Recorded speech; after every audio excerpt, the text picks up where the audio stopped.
નમસ્કાર મિત્રો, બાબરા તાલુકાના ઈશ્વરિયા ગામથી રોહિત મુકેશભાઈ આપણા જે પેશન્ટ છે 6 મહિનાથી એમની દવા ચાલુ છે, અત્યારે આવેલા છે અને એમને જે સફેદ દાગની તકલીફ હતી એમાં અત્યારે 90% થી 95% જેવું કહી શકાય રિઝલ્ટ, જે આપણે અત્યારે જોઈશું. અને એમના ફાધર મુકેશભાઈ પણ આપણી સાથે છે. મુકેશભાઈ પણ આપણને જણાવશે કે અત્યાર સુધીમાં એમને કેટલું રિઝલ્ટ મળી ચૂક્યું છે.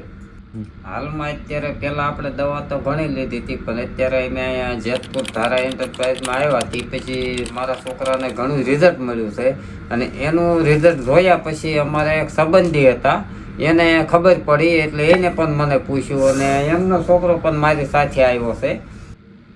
મારા છોકરાને જોઈને પછી અમારા સંબંધીના છોકરાને મોકલ્યો મારી હારે, એટલે એમને પણ 2 મહિનાથી દવા શરૂ છે. અત્યારે હાલમાં 2 મહિના પૂરા થઈ ગયા અને 3જા મહિનાની દવા અમે લેવા આવ્યા છે. એને પણ 20% જેટલું રિઝલ્ટ જોવા મળ્યું છે 2 મહિનાની અંદર. તો આપણે જોઈ શકીએ છીએ કે એક જ પરિવારની અંદર જે 2 પેશન્ટ છે એમની હિસ્ટ્રી જોઈએ તો એમને એક પેશન્ટને 90% જેટલું રિઝલ્ટ મળી ગયું છે અને બીજા જે એમના સંબંધીનો દીકરો છે એને અત્યારે 20 થી 25% જેવું રિઝલ્ટ મળ્યું છે 2 મહિનાની અંદર. તો મિત્રો, તમારા ગ્રુપ સર્કલમાં જો કોઈ પણ વ્યક્તિને આવી તકલીફ હોય સફેદ દાગની, તો આ વિડીયો એમને માહિતી માટે શેર કરો.